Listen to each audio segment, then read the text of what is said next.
Welcome to the Cannabis Professor, a marijuana science and culture podcast, broadcasting from the state of Pennsylvania to the rest of the nation and the world.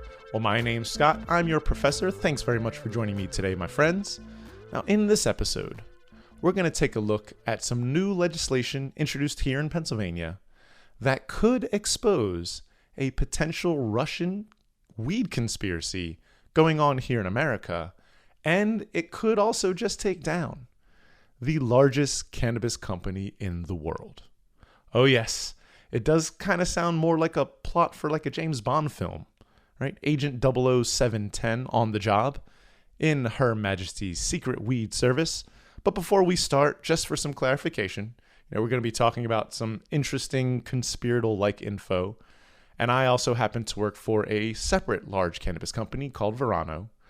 And since we're going to be talking about big cannabis companies as well, I just want you all to know that none of the ideas, opinions, info that I share here or express has any relationship to my job, the companies I work with or work for. I was not informed about any of this through work or any channels related to my job. I'm just a private citizen as far as this podcast is concerned who loves to get high at night and read a bunch about everything available. So you all know that if I have to give a disclaimer like that, hopefully that means we got a good one set up for you today. So pack your pipes, warm your bangers, and let's get into it. Our curious cannabis conspiracy begins with an unassuming Pennsylvania politician, a low-end man in the Philadelphia County representation named Danilo Burgos. And it seems that our man Burgos has a bit of an axe to grind. You see, earlier this year, he introduced this bill that would aim to revoke cannabis licenses in Pennsylvania for any companies that have ties to Russian businesses. Now, the timing here is quite palpable, as we can all see, I think. Right back on February 24th, Russia invaded Ukraine. And much of the world reacted, right? We all took note. Seems Burgos also took note and was quoted saying that to date, the unjustified war that Russia is waging against Ukraine has displaced millions and killed and wounded thousands of civilians. And now I'll be honest, when politicians in small areas like Philadelphia take action like this, it does usually come across as a bit of classic political propaganda. Now, no, I'm not saying I'm a fan of the current Russian aggression and all the suffering, unfortunately. I don't want it to keep going on either.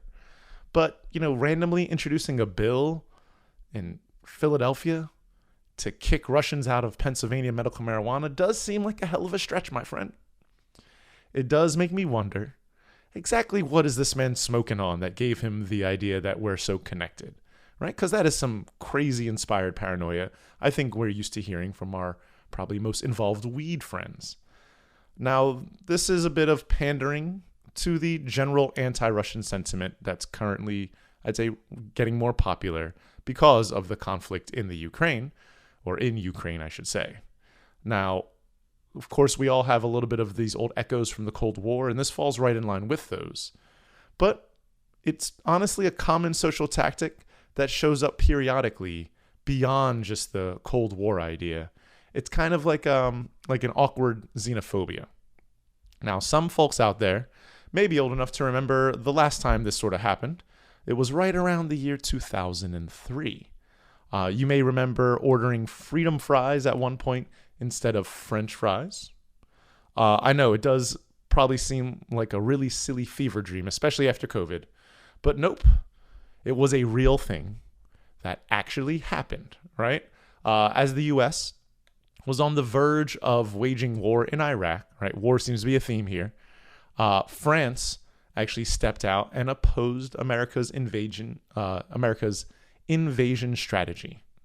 Now, nobody likes being opposed. Nobody likes to hear the word no. And as you would expect, it made the U.S. stuffed shirts very unhappy that such a major nation was calling you out and saying, I don't like what you're doing over there.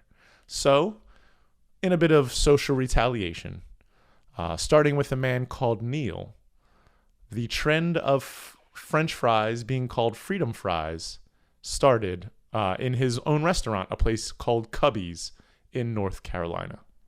Now, this is where it gets tasty, in my opinion, because when I think it was the Associated Press went to Neil and asked exactly why do you think it's time for freedom fries? Why are French fries the way to express this sort of anti-French sentiment since they'd opposed us in our plans for the war? And he said that he was actually inspired by a previous movement that he knew about from World War I. During that time, Germany was the opposition, and so there was a lot of anti-German sentiment hanging around the country, as you would expect. For both world wars, I think that was a constant. And so as a result, utilizing this weird kind of social strategy, Americans renamed classic German foods that were popular. So sauerkraut, if you're aware of, was actually renamed to Liberty Cabbage. And the Frankfurter was renamed to the hot dog. Now that's kind of crazy. I did not expect to see it go that deep with this little bit of research, but it does show that this children's game nonsense has been going on for much too long. That's at least 100 years, if not a little longer. And honestly, I'm still kind of in a little bit of shock about that hot dog factoid. I did not realize that it was only on the basis of war. I'm very big into food. I'm sure, as you'll hear me and Chef Brandon in a very soon-to-come episode talk way too much about food. It's kind of insane that was the impetus to change the names for food. And then also, just for the record, although we did go after French fries for this French thing that happened in the early 2000s, French fries actually originated in Belgium. So, seems that you were shooting off bullseye no matter how well you aimed. Now, anyway, I think that on this side of the counter, us U.S. advocates, we're kind of used to this in cannabis because there's been a lot of ridiculous propaganda, and it has been a huge obstacle to try to move forward and advance cannabis. Really, it tells us two things that we're kind of used to, two things we're kind of experts at this point. And that is that one, that we're really good at sniffing out propaganda and stigma. But unfortunately, it does show that propaganda does work because we've already been fighting it with the DARE program, all this misinformation with cannabis. So when you add it to like a war-torn kind of mentality, a time where, violent conflict is around, it does obviously have a factor in influencing certain people's minds and changing certain people's attitudes or even behaviors. I mean, although we went freedom fries at that point as far as the social political spectrum, there was, I should say, a unfortunate uptick in also anti-Muslim sentiment. A lot of people getting attacked on the streets with no direct cause. So we do see that when you try to pull this kind of bullshit in society by renaming things childishly, it does unfortunately create suffering somewhere. Although I guess that is somewhat its intention, unfortunately. But the number two thing is that we also can tell that it is possible to overcome these things. It's one of the reasons why I run a podcast. It is a long trudge, as we all know. Unfortunately, when you plant an idea, it grows seemingly no matter how little you feed it. But it does seem that this anti-Russian bill was introduced in a very similar tone, right? It's just another one of these political moves made in the same way. Another sign of the times, I guess you could say. And so I kind of felt, okay, this is just classic paranoia. But then I dug a little deeper, and things did take a bit of a turn. Another surprise was waiting for me, because there just may actually be a little bit of merit to this possibility of Russian ties to Pennsylvania cannabis. Upon initial inspection, the largest cannabis company in the world, it's Curaleaf, which I believe is by their stock price or their square footage, one of those two. It seems they may actually just have a couple of ties to Russia. And they do operate dispensaries and I'm sure a grow in Pennsylvania. Now, my first step, and I'm sure most people's first step in doing research nowadays, is just to pop into Google and type in something very basic. So I typed in Russian ties to Pennsylvania cannabis, and I found many hits on the matter. You can find articles online talking about two specific gentlemen from Curaleaf when you look this up. The number one man in the company is a man named Boris Jordan, and the number two in that company is a man named Andriy Blok. Now that is Blokh. So I'm not necessarily sure exactly how you pronounce that properly, but I'm going to go with bloke. So Boris and Andy are the two big heads of the company, kind of the two businessy magnates, I guess is a way to say it. Boris, he is an American. He was born in Long Island, I think it says, and he does a lot of business in Russia and a lot of business in America. And then old Andy, or Andriy, he is a Russian man born in Russia. Not sure where exactly, but he does a lot of business in Russia and America as well. So generally, they're two peas in a pod, right? Two international businessmen. Boris is the executive chair of Cureleaf and the largest shareholder. I think he holds around 31% of the shares of the stock.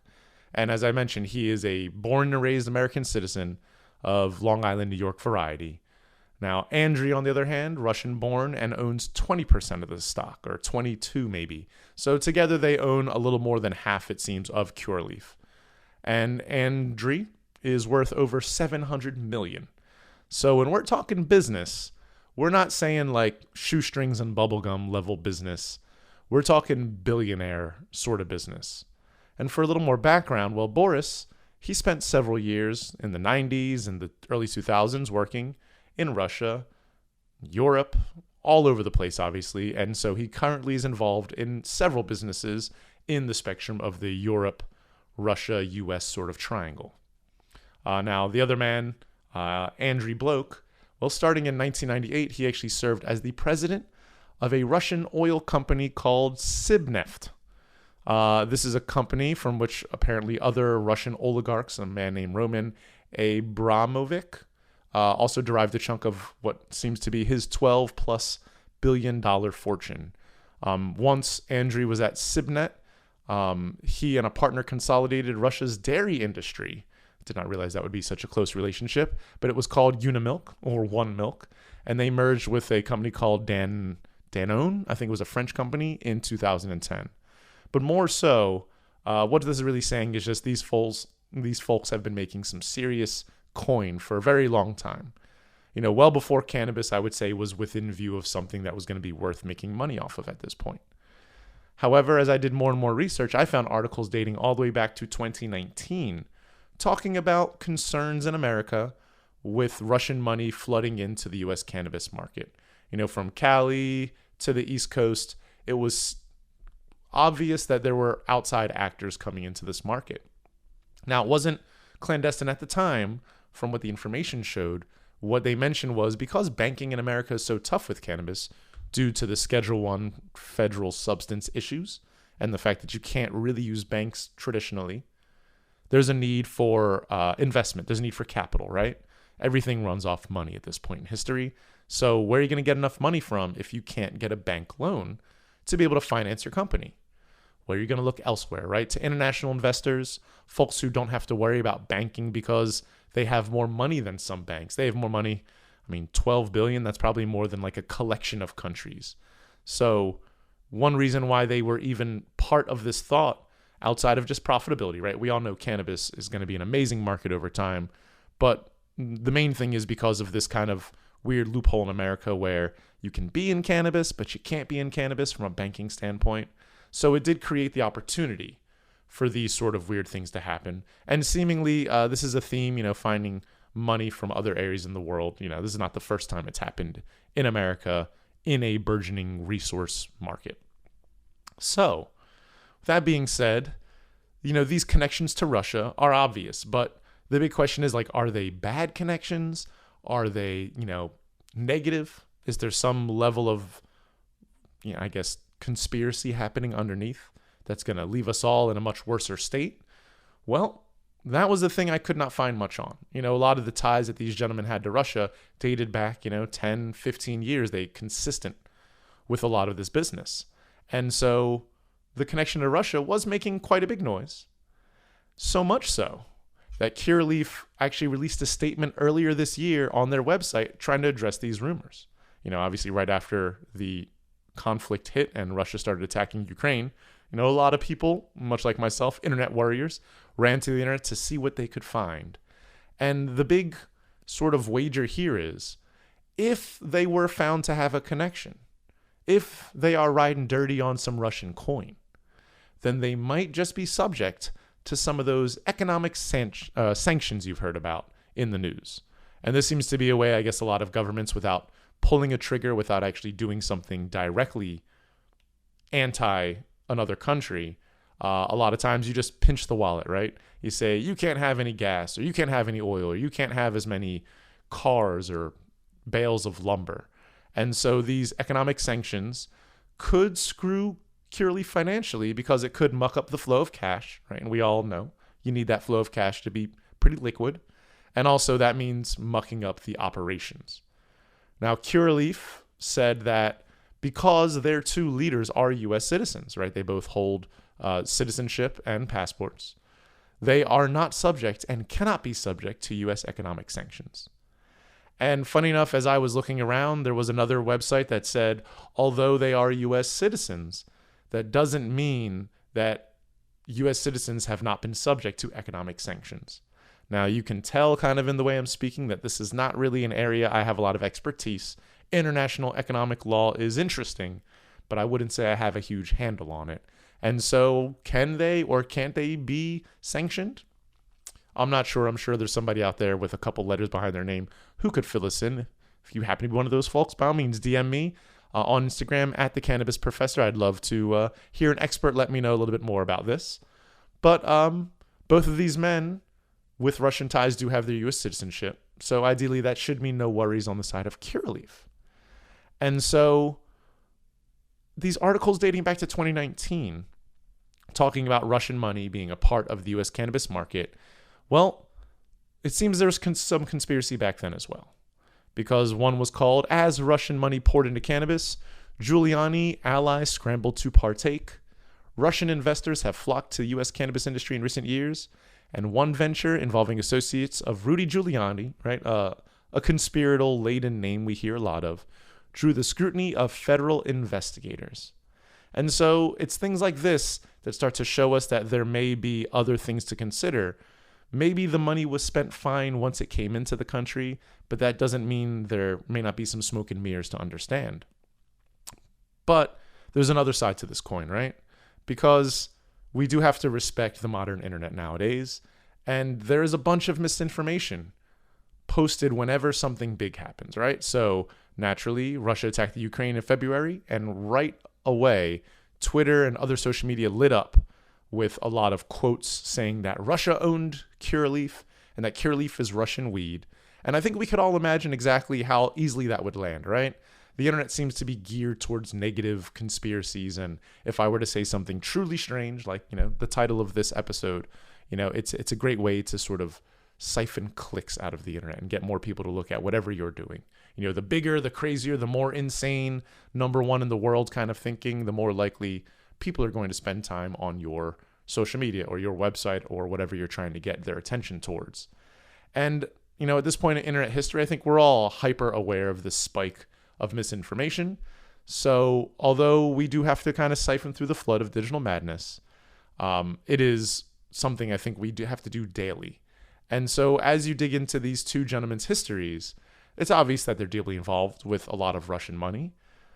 But I would take a stab, just more so pragmatically and say that, if you make $1 billion in any country, you're probably going to be a known individual, right? $1 billion is a lot of money. Not a whole lot of human beings in existence have ever been able to count that much money in their possession.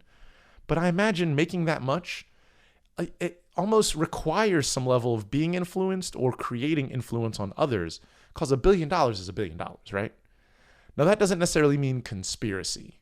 It doesn't necessarily mean that there are people who are creating these like underlying plans and ways that they want to look at the world to like control it more or, create some level of negativity, some atomic warfare, or like, annexing the Crimea necessarily. It doesn't always mean conspiracy, but it does mean that when you say certain things, they might sound a little more odd because of as you say them.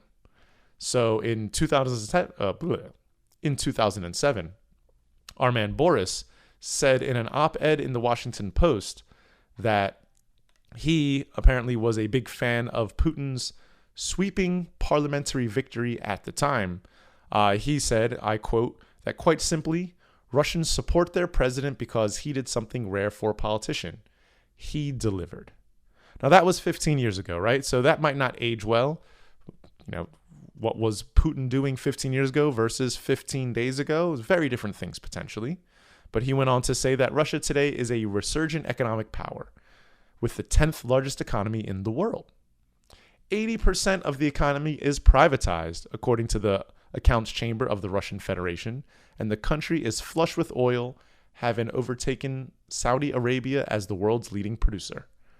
And so it does sound like our man Boris was rather pro-Russian beyond simple money. He's kind of saying, huzzah, huzzah, right? Thank God Russia's doing so well, probably because he was making so much money at the time. Most people are pretty big fans of the job that pays them the best, too.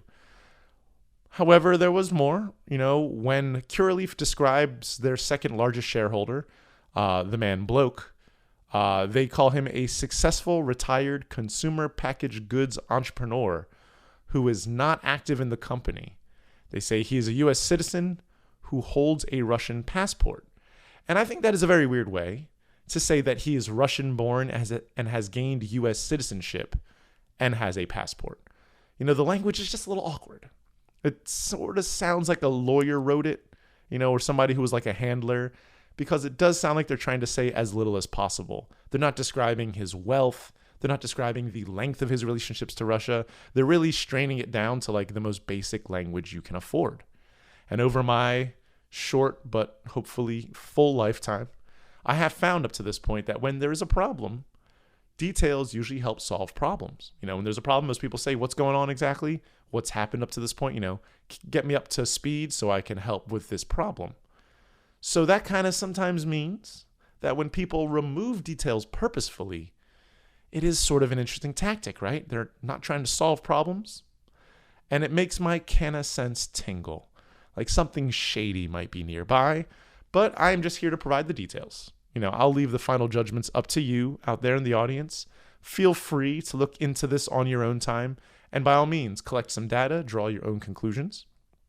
Because where I'm sitting, it looks very, very interesting, not necessarily conspiratorial, but it could just be a congress of individuals who are doing the usual international profiteering, greed sort of game.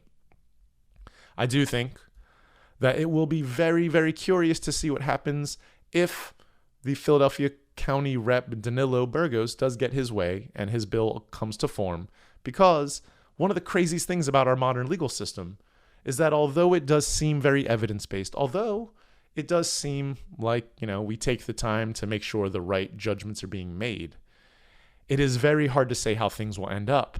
It could be another boring day in politics, or we could end up with freedom fries and a hot dog. You never really know how it'll end up once the court starts.